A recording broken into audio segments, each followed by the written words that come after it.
IKEA is iconic. Whether or not you've ever actually been to one of their stores, the blue and yellow branding is notorious. And now, a game on Kickstarter is reportedly ripping off IKEA's branding and putting it in their new game.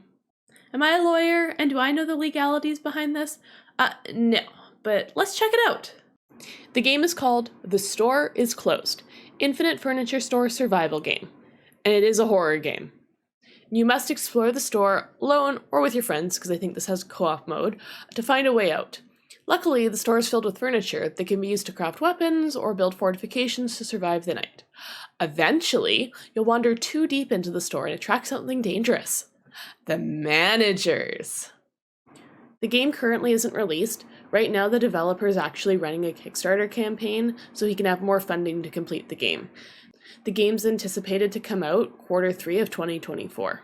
According to Kotaku, this has caught IKEA's attention, and they actually had their New York lawyers write to the game developer and demand that he change anything in the game that might remind people of IKEA. Issues they have with the game range from the aforementioned blue and yellow signage, to the shirts the employees wear, to furniture that looks identical to IKEA furniture. IKEA's argument is actually partially made on the fact that other news sites have made the association between this game and IKEA, not the game doing it themselves. Like, if you look here, like, someone has made a survival horror game set in IKEA. It's not the game developer of the game that's doing this, it's other news sites.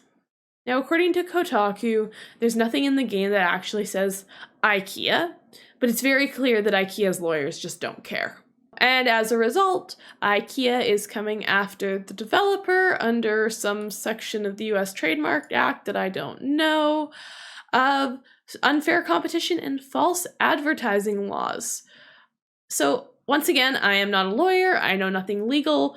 I'm not sure how this is unfair competition when one is in a video game space and the other sells awesome furniture. And false advertising laws, I have no idea. I don't even know what that one is. Like, is it because they're advertising themselves as IKEA? But they're not, but they are? I don't know. And IKEA's lawyers were basically like, hey, dude, you have to make these changes. This looks too much like IKEA. All these other people have made this association. So you have 10 working days to make these changes, even though the game's not even for sale yet. Good luck. Have fun. Apparently, the furniture shown in-game looks very similar to real-life furniture that IKEA sells.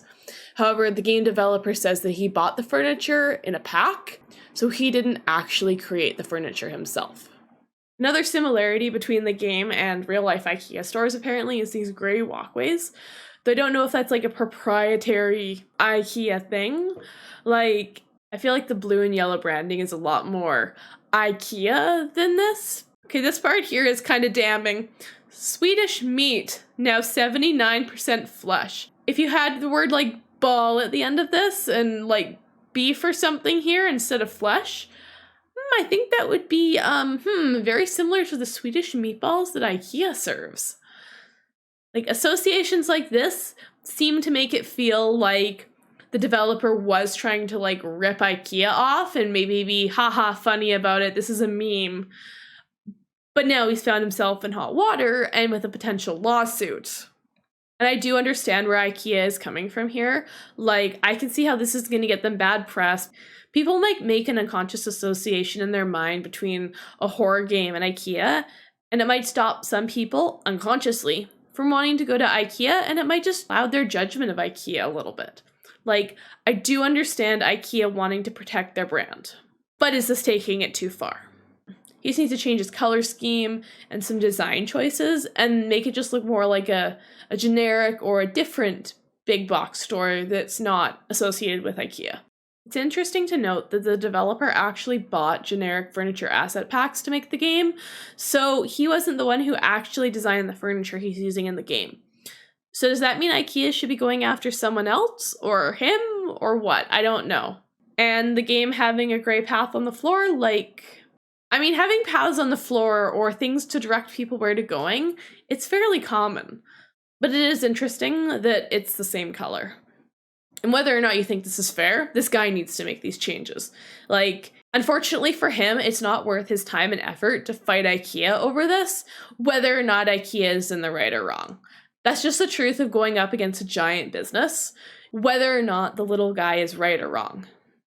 Like, according to Kotaku, and I'm not going to fact check this, but apparently IKEA made $25.4 billion last year, and this developer just doesn't stand a chance unless he wants to get sued.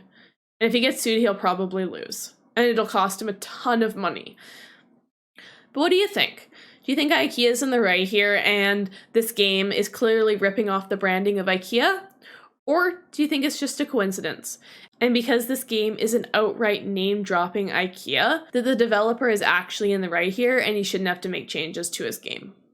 Let me know in the comments. Like, comment, and subscribe, and thanks for watching. Peace.